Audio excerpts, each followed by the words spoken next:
Hi guys, and welcome to my tutorial and showcase for Enchanting. So this is another plugin that I've created that basically adds abilities and changes, gameplay up a little bit for different types of various servers, PvE, PvP, all the above. And basically it's quite simple. You can take everyday standard items, collect runes from different sources such as trees, mining, gutting fish, etc, etc. And then you can use them to enchant your weapons. Different weapons will have different enchantments by default, but you can add almost any enchantment to any weapon via the config. So completely customizable. So I'm going to take a couple of weapons here, just a few variations, and give an example of how the interface works. Alright, so basically, when you open up the repair bench, you'll be prompted for this enchantments button here. So if I open this up without anything on it, you'll see there's no button available.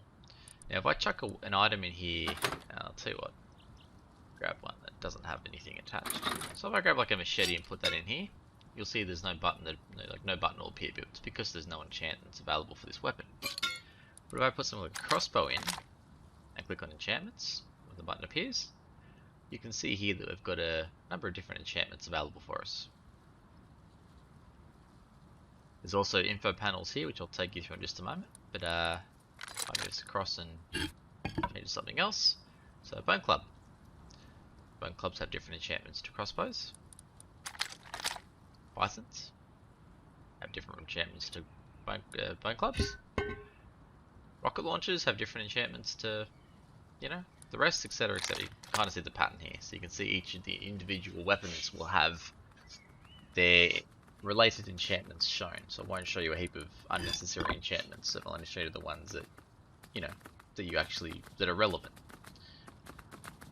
So let's open up the menu here. So we'll open up we'll grab our crossbow here. We'll go to enchantments. Now you can see in my inventory I've got a heap of runes. These are all different types of runes: earth, ice, life, death, fire, water, earth again, earth, dark and light runes. Now if I open up the enchantment to click on runes, you can see here's all the information you need about runes. So ice runes, it tells you the sources of them. So cold mining, cold plants and cold trees. Basically it means if you're mining, cutting trees down or picking plants or mushrooms or whatever else in the Arctic biome, you have a chance of obtaining an ice rune.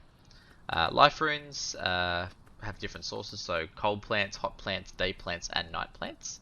Now that means that any time you're harvesting a plant, whether it be in any, like in the Arctic biome, the desert biome, the temperate biome, any of the biomes, whether it be day or night, you have a chance to obtain a life rune. Death runes you get from harvesting NPC flesh. Fire runes you get from harvesting stuff in the desert. Dark runes from night mining. Light runes from day trees, day plants. Now that's all I've added at the moment, but there is actually water runes as well, which you won't be able to see in here. That'll be in the release, which you get from gutting fish and sharks. And that's another source there. But there's a total of 15 different variations of sources. So dark runes you'll only be able to obtain, while mining and cutting trees down and picking plants during the night, whereas light runes you have a chance of obtaining during the day. And that's kind of from 6 PM to 6 AM and 6 AM to 6 PM. Alright, so then we've got the other panel over here, which is our info panel. Now this kind of explains a bit about the plugin, how it works. So how do you find runes, how do I activate my enchantment, and what the global cooldown is. And I encourage everyone to kind of read through that, so pause the video if you need to. But this basically explains, how to your players, how they actually use this function. Now in order for this menu to actually appear, the button to actually appear, they need to have the correct permissions. So any players that you don't want to be able to do enchanting, you don't have to give that permission to, which means they'll never see this menu at all. But obviously if you want to allow this for all your players, whenever they put an item into the repair bench, they're going to get this little button down here which allows them to kind of explore and look at different enchantment types. So I'm going to go ahead and enchant a crossbow. So I want to use I want to make a crossbow, explosive crossbow. So When I click on the explosive crossbow, it's going to take me into a bigger picture of the icon. It's going to give you a big enchant button here, or I can go back to the main menu. And it's going to show me the rune types. So I need a fire rune, a dark rune, a death rune, and light rune. And these are the quantities that you need. Again, if you need to reference what these are, you can go back here. Active. This is where you see the description of the item. So you can see it's active for 4 seconds. So when I press my middle mouse button to activate my ability, it lasts for 4 seconds. Any crossbows that land on the ground within that period are going to explode. Effect detonates an explosive at the hit point when firing a weapon. Global cooldown after use 300 seconds. Now what that means is if I activate this ability, I can't use any other abilities for 300 seconds. Now these are completely customizable per weapon. So if you've got some really good abilities that you want, to last for a while, but you want to have a long cooldown for, you could do that. Whereas if you have something that's quite simple, but you want to use it consistently, you can allow for a much smaller cooldown. But if I activate this crossbow of explosion here and then attempt to use maybe a revolver of, cursed revolver or something like that, because that cooldown is global, I won't be able to activate that enchantment until this cooldown here finishes. So what I'm going to do is now I'm going to enchant my weapon. It consumes some of my runes, and we now have an explosive crossbow. So I'll pull that into my inventory and give myself a couple of arrows. Now this will work with any arrow type, doesn't matter. And obviously there are other weapons as well. But basically how it works is if I shoot my crossbow now, just works like a regular crossbow. If I press my middle mouse button to activate my ability, you can see an icon appears at the top left corner, and my crossbow bolts now explode. Now you can see the icon's now changed, and it's been changed to the global cooldown icon. If I fire my crossbow now, it's gone back to a regular crossbow. If I try to activate my ability again, it says my stuff's still on cooldown. So I can't do it. Now that icon there will basically last for the duration of the cooldown. As soon as the cooldown finishes, the icon's removed, persists through death and respawn as well, and server disconnection. So players can't disconnect and reconnect to the server to kind of cheat their way into getting their way into getting free cooldowns. And I will also mention as well that particular plugin, that particular ability is actually pretty powerful. It works specifically with projectiles. So if I create myself an explosive water pipe shotgun, I don't have enough runes for this. There we go. If I create myself an explosive water pipe shotgun, which you can see here, I'm not sure if the skin will load for this one. And if I do the same thing again, you can see it's creating an explosion for every single projectile that gets fired. So it's a really cool ability. That's why I wanted to showcase it. And the reason I was able to do that is because I reloaded the plugin, which obviously removed the cooldown. There are permissions which basically remove cooldowns entirely as well. So if you want to have admins, or if you just want to be able to play around as a server owner and use each of the abilities, you can do that by giving yourself the no cooldown permission, which means you can use this as often as you like. You won't get this little icon up here. Yeah, so another one I'll show you is the animal crossbow. The crossbow of the summoner. This one here you can see active for 3 seconds. Effect spawns a wolf at the hit location. Global cooldown for use is 300 seconds. But again, I'm just going to reload this plugin, so it's not really relevant. If I shoot the crossbow, doesn't do anything. I activate the ability. There's our wolf. Now he will attack us, so it's I'm in vanish, so he's just ignoring me at the moment. But he will attack us. So if you shoot him too close, there's that chance that he's just going to turn around and bite you instead. But if it lands on a player, it actually spawns the wolf on top of the player, so it is quite a powerful enchantment. Yeah, that's pretty much the long and short of it. So bolt action rifle the medic. This one here basically heals the target player for 50% of the damage that would be dealt, so it prevents the damage from being done. So for example, if I want to shoot a friend of mine who's taken a lot of, a few hits and I need to get him back up nice and quick, I could take my bolt action of the medic, I can activate my ability, and I can shoot my friend. Now instead of dealing damage to him, it's going to heal him for 50% of the damage that would have been done. So it kind of works like, like that Overwatch character that shoots her allies with tranquilizers or darts to heal them. Similar sort of concept. So, and obviously it has the duration there. So when it says active for, it means that I can use, any of the triggered effects or it can be triggered during this period. And then each of them also have their own individual values as well. So this value here, the 30 radiation, can be set to 10, 20, 22 if you really want to. It's all completely customizable per weapon. So you're gonna have one bolt action of the radiator, which stacks 10 radiation damage, and you might have another one that stacks 100 for a shorter duration. You can be as creative as you like with it. So it does add some, a fair amount of uniqueness to each of the weapons.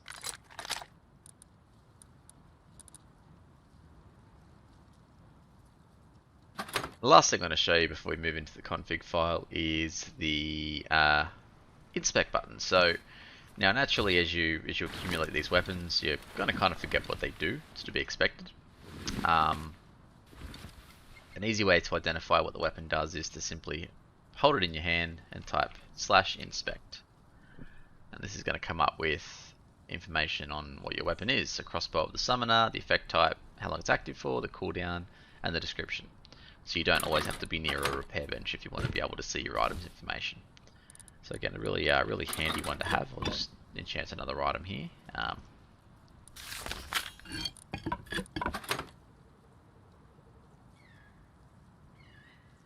Inspect. You can see combat knight of slowness. So slow type is the effect type is slow, active for 2 seconds, cooldown 300 seconds, and description prevents the target from running for 4 seconds when hit. So yeah, that's pretty much all there is to it. I will quickly show you how runes are harvested in the game as well. So I'll just set myself up and be back with you in just a moment.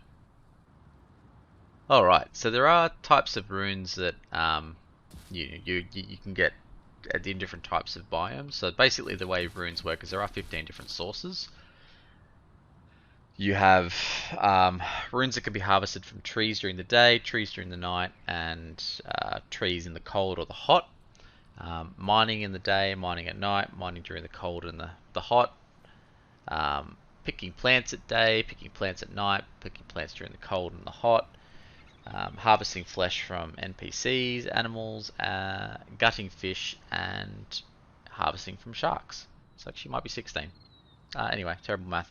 But basically, each of these effects are going to yield different runes. So at the moment, I'm in more of a temperate sort of biome here. So if I hit this tree, I'm getting light runes because there's not really anything else magically tied to this besides life, like maybe life runes. So let me just go ahead and quickly adjust the drop rates here so I can get these more consistently and give you an example of the different types of runes you can obtain from different areas. Alright, so I've adjusted the drop rate now, so I should be getting these pretty much almost every hit. So you can see I'm getting a lot of light runes there. That seems to be all I'm getting at the moment.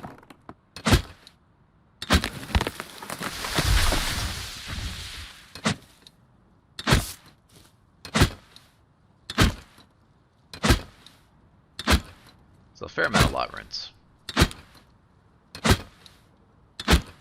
That's because if I go back to my hair bench, wherever I left it,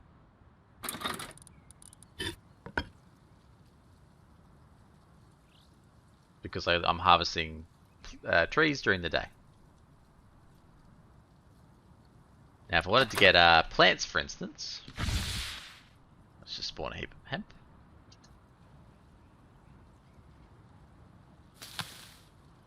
I have a chance of getting light runes because again I'm harvesting during the day. But I also have a chance of getting life runes.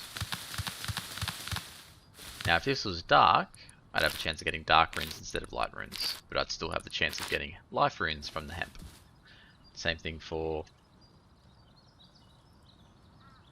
pumpkins, light runes, and life runes. Disregard that's from a cooking plugin. Now if I hit nodes,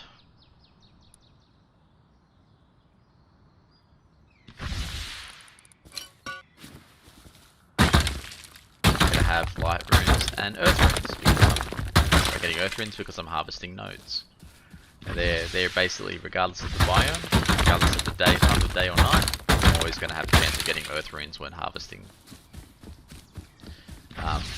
nodes. Now if I go into the Arctic, this looks pretty Arctic-ish.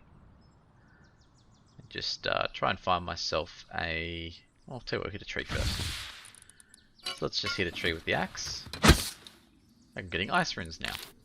Again, because I'm hitting trees in the Arctic biome. If I was in Tundra, it wouldn't give me ice runes because it's not cold enough, but because I'm in the Arctic, it does. Let's just get some rocks here. You know, I'm getting ice, light, earth, ice, light, and earth runes at the moment. Again, because it's daytime, so I have a chance to get light. It's a node, so I have a chance to get earth runes, and it's in the Arctic, so I have a chance to get ice runes. So that's kind of how how it all kind of works. You see too many pumpkins in the Arctic. But same sort of thing. I'm getting life runes. I have a chance to get ice runes as well. Yeah, there you go. Found some ice runes from that as well. And then, yeah, the last one I'll show you is, sorry, second last one I'll show you is in the desert. So more of an arid sort of climate. If I grab some old hemp here, you see I'm getting fire runes now because I'm harvesting in the desert. Same sort of thing if I was to mine some nodes. Fire runes, light runes, or earth runes will pop up as well. Yep, earth runes as well. So that's how runes are accumulated. Obviously you don't get them this quick because I've increased the drop rate significantly, but by default they'll be much more rare. You also have the ability to get them from gutting fish. Figured it's a good source of, you know, water runes. So all you have to do is simply gut the fish. And I'm getting some water runes now. So again, nice, easy source of runes there. And then you have sharks, but look, I can't be... Well, I won't go and find a shark to harvest. So, yeah, that's the long and the short of how you actually obtain runes in the game as well. So basically, it gives your players something to do. Obviously, they have to, have to locate, track down all these runes, and then make the enchantments. And there are gathering enchantments as well, which increase your gather yield. So fairly useful for people who wanted to build bases, or enchant pickaxes, or whatever you guys want to sort of create and allow them to make an enchant. So the only restriction is that the item needs to be skinnable in some way, shape, or form. So if you want to make a skin for a chainsaw, not that it's actually not that the world model is actually skinnable, you can create a skin for the chainsaw. Overlap that, and the plugin will pick it up and work fine. But if you don't have a skin on it, it's just not going to work. So make sure you always use skinned assets. Make sure each of the skins are unique. You don't want to have the same skin for different types of enchantments, or even if they are the same weapon. Always make sure the skins are unique. So let's jump over to the configuration side of things, and I'll show you how all this is set up and how you can add your own runes and add your own. Okay, so here with the configuration file. Now, this is quite a long config file. Just don't be too intimidated by the size. It's because it has a number of default enchanted weapons, which does take up the bulk of the space here. But I'll go through each of the lines prior to the enchanted items, just the important stuff, and then I'm going to show you how to add your own custom weapons and add your own custom runes as well if you really want to go down that path. So starting from the top here, you've got poison interval. So with our poison enchantment, this is what controls how often the poison ticks. So when a player is enchanted by poison effect, every second, every 3 seconds by default, it's going to damage them This one here, next line, is basically how much damage is going to happen per tick, so per interval. So every 3 seconds, the player is going to take 10 damage. Now you can play with these values as much as you like. This will be applicable for all poison weapons. The thing that differs between the weapons is how many intervals that player actually ticks over. So you can have it sort of triggers 10 poison ticks, or 5 poison ticks, or 3 poison ticks if you just want to make it a small poison duration. It's entirely up to you. So you can have longer delays between poison interval, like poison ticks, but higher damage. It's up to you guys how you guys want to do it. The explosion prefab. This is the actual explosion for the explosion effect. This is the asset that spawns. So I'm using a SAM-site rocket by default, but you can use high velocity rockets, C4, times C4. It's entirely up to you. Play around with it, see what works for yourselves. But I find SAM rockets work pretty well. Activation effect. This is what happens when the player activates their enchantment, their ability. By default, it's the gold opening, which basically has the stars kind of appear around them. Pretty common for most sort of enchanting effects. Actually, I haven't got one here, but I'll consume this egg so you can see it. That little effect there. Now that is completely client side. Just bear that in mind. Everything there is so that's all client side. So no one else besides the player who activates that is actually going to see it. Animal prefab for the animal effect. So bear, chicken, boar, stag, wolf, or horse. So just simply add the relevant value into that. Make sure it is in lowercase. But yeah, if you don't want wolves to spawn, if you just want chickens to spawn as a bit of a meme, you can put chicken in there instead. Tree drop rate out of 1,000. So this is basically when hitting a tree, whether it be an Arctic tree, a day tree, a night tree, doesn't matter. This is the chance out of 1,000 that the player is going to obtain a rune. So this is per hit. So every time a player hits the tree, it rolls a value. It rolls a number out of 1,000, and if it gets this number or below, it's going to give that player an item. So by default, set to 20. So every tree hit's going to be, it's effectively a 2% chance per hit. Mining drop rate out of 1,000. This is set default by 3% per hit. And again, same sort of thing. Every time that jackhammer hits the stone or the sulfur node or whatnot, it's going to roll a chance. So keeping that quite low, they still have a decent chance of obtaining runes, but it keeps that sort of fairly consistent sort of lower drop rate. Collectible wild plants drop rate, which is basically if you find some hemp or some corn or pumpkins or mushrooms out in the wild, this is the drop rate for those in particular. So it's 5% by default, but again, feel free to increase that to whatever you like. Collectible grown plants drop rate, which is basically plants that are grown by players specifically, so things like hemp, corn, potatoes, berries, that sort of thing. That is its own individual drop rate, so I've set that to 25, so half of what you would get if you had the chance of finding one in the wild. NPC drop rate out of 1,000. So every time you put a knife to an NPC's body and hit it, it's going to roll this value. Again, these are all hit based. Every time a hit interacts or something's picked up, it's going to roll these numbers. So if you're harvesting with a knife, it's going to be a good amount of hits on that body. So it's a high chance you're going to get some death runes from the NPC drop rate. Animal flesh drop rate is exactly the same as NPC. But it's obviously specifically for animals. Gutting fish is just the chance every time you gut a fish. So fairly self-explanatory. Default is 5%. And the shark drop rate, which is basically whenever you hit a shark with a knife or something like that to gather it. So every time you hit to gather its flesh, it has a default chance of 20% because killing sharks isn't too easy or too common. Healing distance for the heal others effect. Now this is basically when the player activates their heal others ability, how far away each player needs to be, or how close each player needs to be in order to receive that healing effect. The default is 10 meters. Now that also means that if there's any enemies within 10 meters, they are also going to receive that healing effect. It's not unique to teams or anything like that. It just simply heals anyone that's around them. Show buff icon for active abilities and cooldowns. That's basically the icon at the very top left corner of the screen when you activate the ability. So you can set that to false if you don't want that to be shown. Which button is used to activate the ability? Now there are two options, and there only are two options because we have very limited buttons that we can monitor in Oxide. It's either mouse 3 or use. So the default use button is E, and mouse 3 is the middle mouse button. Basically, if you press your scroll wheel in. I use mouse 3 because use just seems to be too encumbering, especially if they're if they've got their weapon and they're opening doors in a base, they're accidentally going to use the enchantment and put themselves on cooldown, which might piss some people off. But at the same token, if you've got people who scroll up and down with their mouse wheel, or if they're a little bit too fast pushing the button and then scrolling down and changing their weapons, could cause issues as well. So you choose the lesser of the evils there. Blacklist items for cutting, or for cutting trees, flesh, or ore. Now these are items that are, they do classify as gathering for that particular gathering style.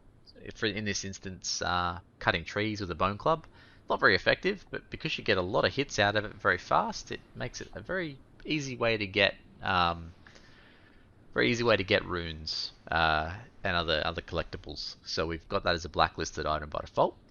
If you don't want players to receive runes when they're using chainsaws, you can add chainsaw in there as well by simply, putting a comma, adding another set of quotation marks, and putting chainsaw. You just always make sure the last value doesn't have a bracket, doesn't have a comma on it.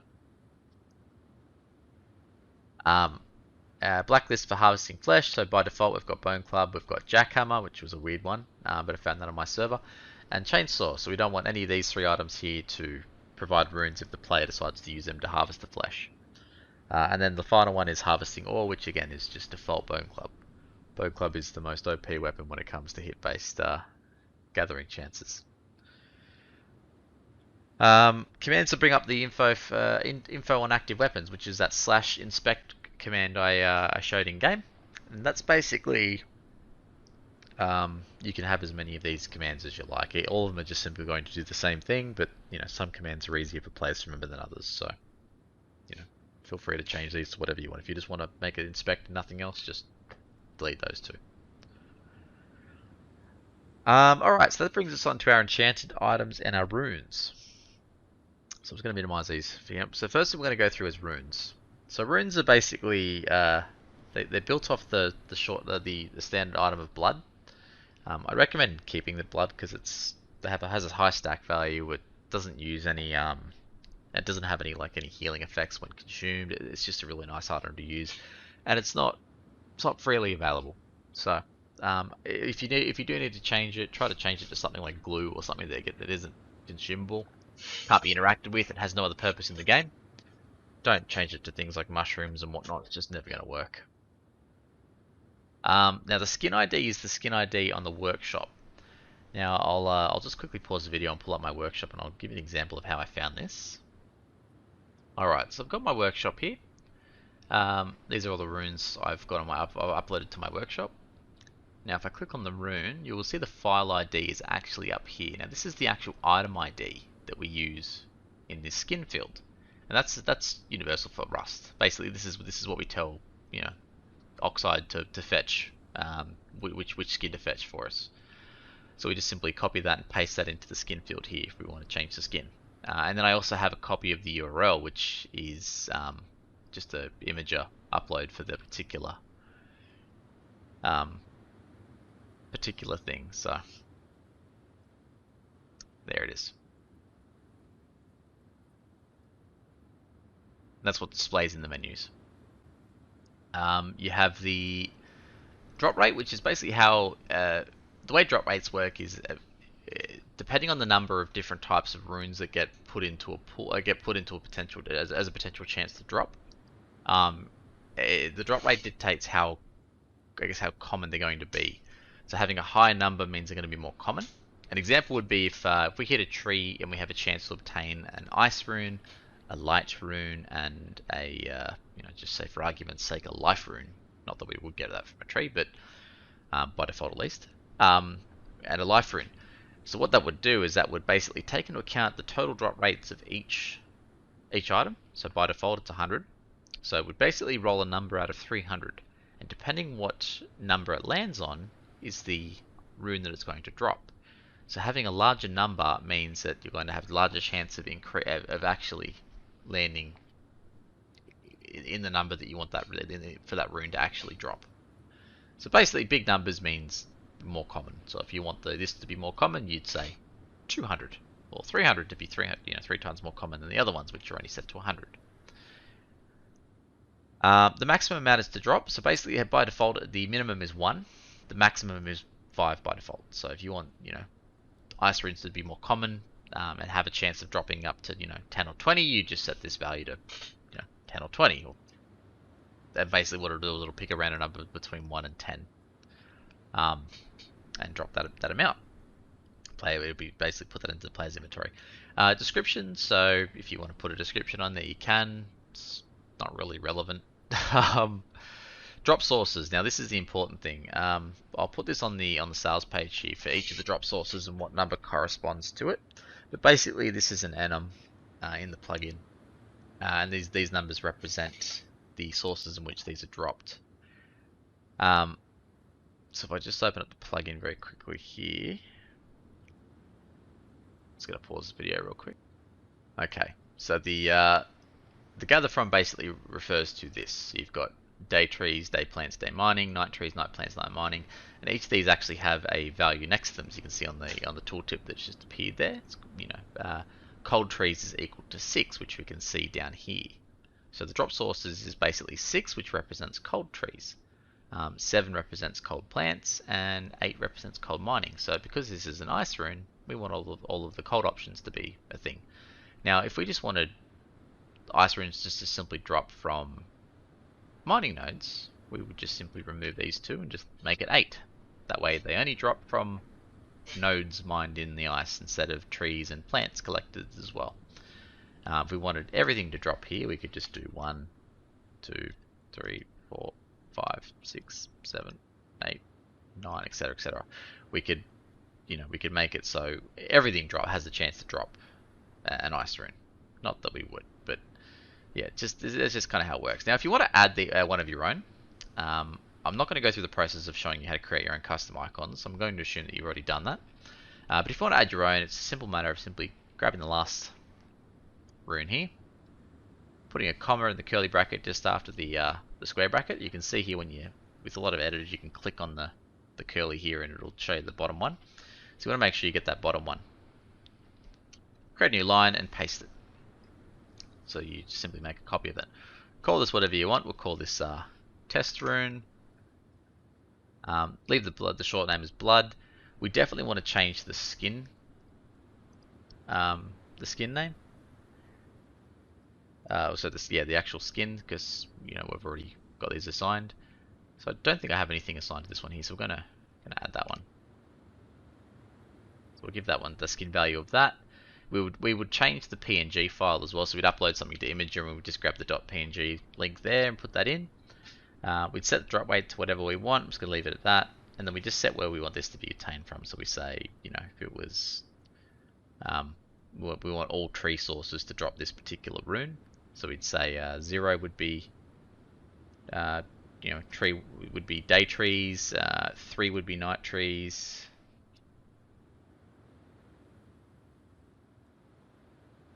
6 would be cold trees, and 9 would be hot trees. So 6, and then we do 9. So that's going to drop from all of our tree sources, regardless of the biome. So it's going to, and that's the long and short of adding runes. Now, when you do add the runes here, you need to be very mindful of the names you give them. I would highly recommend lowercase because Oxo will automatically convert it into uppercase anyway, as it does for all items in game. Everything's in uppercase. But leave it in lowercase here because you'll need to use these names here when you're creating your custom items, which is a segue into our next section, enchanted items. Alright, now enchanted items basically require unique skins, but these are much easier to create because chances are you won't need to create your own skins. You can just find them on the workshop because there are thousands of them. First things, a couple of things you need to look at is obviously the weapon that you want to find, or that you want to use. Sorry, the first So you'll need to look at the weapon types, i.e. crossbow, bolt action rifle, whatever, and you'll need to get the short name of that weapon. So you can see weapons. So short names of weapons differ to their display names. So you can see this one here is a salvage.sword, which is our salvage sword. Shotgun.waterpipe is our waterpipe shotgun. So these are available on the Rustified website, plus a few other places. Rust Labs and whatnot have them as well. And they're basically the short names of the weapon. So this is what the code will understand is the weapon that we're looking at. So first thing, very important, you want to establish what weapon you want to add. You also want to obviously get a skin ID for that weapon as well. So let me just go find a crossbow skin, and I'll actually add a crossbow into this and show you how it works. Okay. So the first thing I'm going to do is I'm going to copy and paste a new segment of code here, or of the config here. So I'm going to scroll down to the very last part of the enchanted items config. So before the runes, and I'm going to find this last snippet of code here. So I'm going to find the last curly bracket which correlates to the opening curly bracket after the skin ID. I'm going to copy this, Control C. I'm going to add a new line. So I'm going to add a comma to this one, add a new line, and then paste a copy of it just under. So you can see here this one still opens and closes right here, and now this one opens and closes right here as well. So this is still valid syntax. I'm then going to get the skin ID that I found for my new crossbow. So let me just grab that. I found a Nightmare Pumpkin Popper. So I'm going to grab the skin ID, which is up here.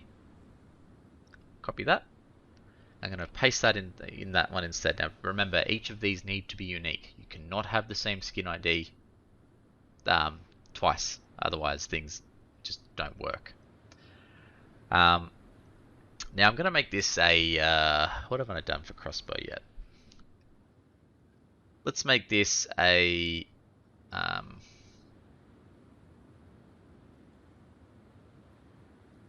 freezing crossbow. We'll just make it actually, let's make this a radiation crossbow. It's just a radiation. It's going to add a ton of radiation when a player gets hit by it. So the radiation value is equal to 5, and again, this will be all available on the sales page to see. So you'll be able to get these values from the sales page. So the effect I'm going to set is 5 because that represents radiation. The duration. Now this is how long I have to actually fire off and hit a player for that effect to start taking effect. So I'm a really terrible shot, so I might need maybe 2 shots of my crossbow to make this work. So I might change that to 8 seconds. So basically, whenever I press that activation button, this duration timer starts. And if I land a hit within 8 seconds, it's going to apply that radiation. If I add another hit to the same player within that 8 seconds, it's going to apply another stack of radiation. Whereas if I was working with something like freezing, if the player was already frozen, it's not going to add an additional time for the player to be frozen. It's going to make them immune until they're unfrozen, which means they can then be frozen again. So some things stack, some don't. So the duration I've set is 8 seconds. I've set the effect, which again was set, which is a value of 5, which represents radiation. I'm going to call this one maybe the crossbow of sickness. Wow. The short name we've already set to crossbow because it was from the previous one we used. So this is this is the short name you'd find. Let me just get the page and I'll show you exactly what I mean for. So I use the Corrosion Hour website to get all of my short names. So you can see here when I scroll down, you have the display name, the short name, the item ID, the description, and the stack sizes. So if I type in crossbow, you can see here the display name is crossbow and the short name is crossbow, funnily enough, but all in lowercase. Capitalization is definitely everything's case sensitive when it comes to C#, so keep that in mind. A better example would be a Python. So a Python is called a pistol.python as the short name, rather than just a Python revolver. Whereas a revolver is called a pistol.revolver. So you can see they're very similar, but the short name is unique. So that needs to go in here between the quotation marks. But they're the cooldown. This is how many seconds after the ability's been activated that I won't be able to activate another ability. Now, because this is a pretty big ability I'm going to be building here, I'm going to make it 10 minutes, which is 600 seconds. Which means no other enchantment can be used by myself or anyone who uses this ability for 10 minutes. The amount, now this is how much radiation. So this particular instance is how much radiation is actually going to be applied when hit. So I'm going to leave this as 100. So this player is going to get hit with 100 radiation when they get hit by a crossbow while I've got this ability enabled. So pretty rough. Hence the the big cooldown there. Now these are the types of runes that are going to be required. Sorry for the description. So you can add your own custom description. All of the item information gets added below this.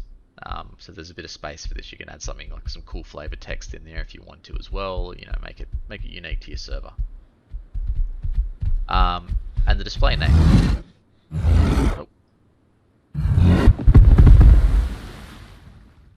Sorry, where were we? This is the display name. So these are for the runes. Now you can have up to a maximum of 5 runes, 5 different rune types to be able to enchant a weapon. So I might change this one here to dark rune. Might add this one as our new test rune, which we've just created. This one here I might set as earth rune, and I'll leave that one as water rune.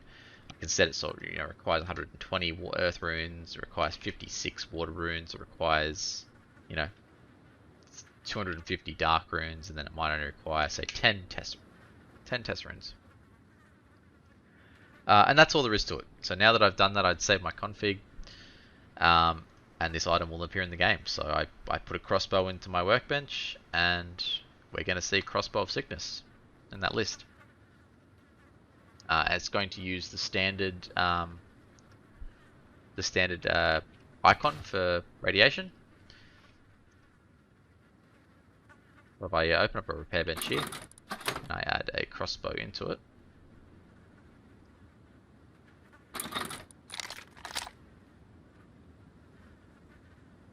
you can see Crossbow of the Radiated has this little skeleton icon here. Now if I add another radiation effect to this weapon, it's going to double up and show this icon again, but